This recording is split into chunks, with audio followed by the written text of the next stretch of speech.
there. So if you're a yoga teacher and your experience of teaching goes something like this, I want you to stay tuned for the rest of this video. You're sharing cues, and in the process of sharing them, you're sort of wondering, I wonder what the reason is for this cue.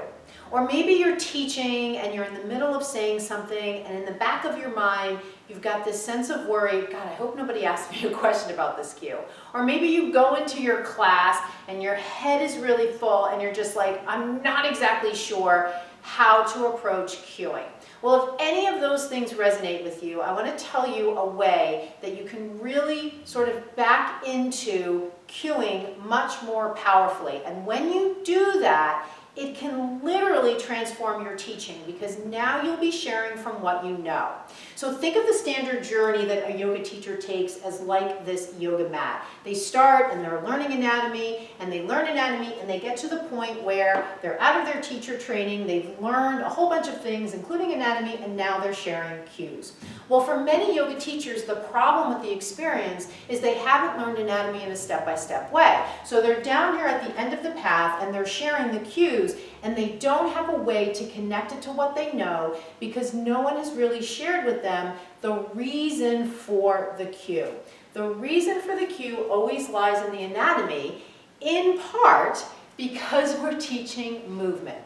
And one of the fundamental principles to understand about anatomy is something that you need to learn way at the beginning of your journey, and it's called anatomical position. So as you look at the skeleton here, it's sort of like that shape. If I take my body, I set my feet at hip width, I turn with my palms facing forward, the front of my body is open, my shoulders are level, my hips are level, my knees face forward, my feet are hip width distance apart.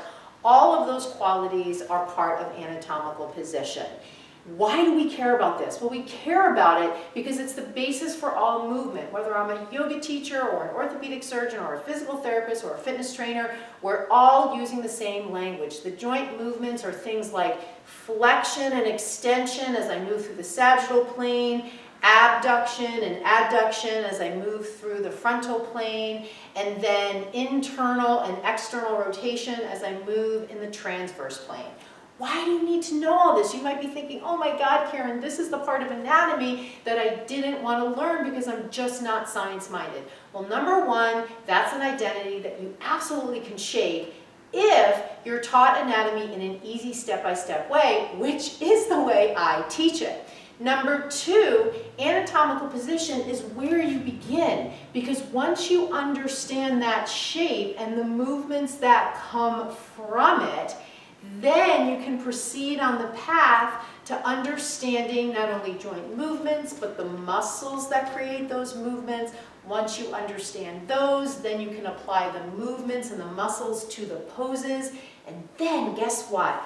Then you're sharing cues, and they're built from everything that you've learned before, and you're sharing from what you know. So for instance, when you ask somebody to come into Warrior One and squeeze the back thigh to engage the quadriceps, you're saying that because you know the back leg, the knees in extension, and the muscle of knee extension is the quadriceps. When you ask people to interlace the fingers behind the back and squeeze their shoulder blades together to see if they notice stretch across the front of the body, you're saying that because you understand that the shoulder blades are coming into adduction, which is contracting the rhomboids in the middle traps.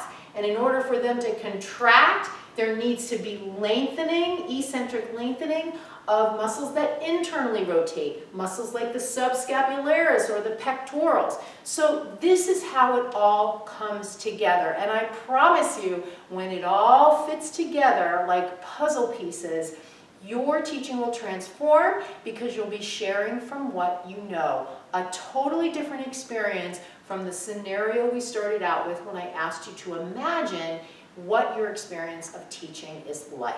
So if you have found this interesting and thought-provoking, and you'd like to learn more about how you can understand and learn anatomy in an easy step-by-step way, all you need to do is go to my website, book a call with me. It's right on the homepage, the option to book a call with me. I'm going to walk you through a complimentary session. I'm going to walk you through exactly how to do it.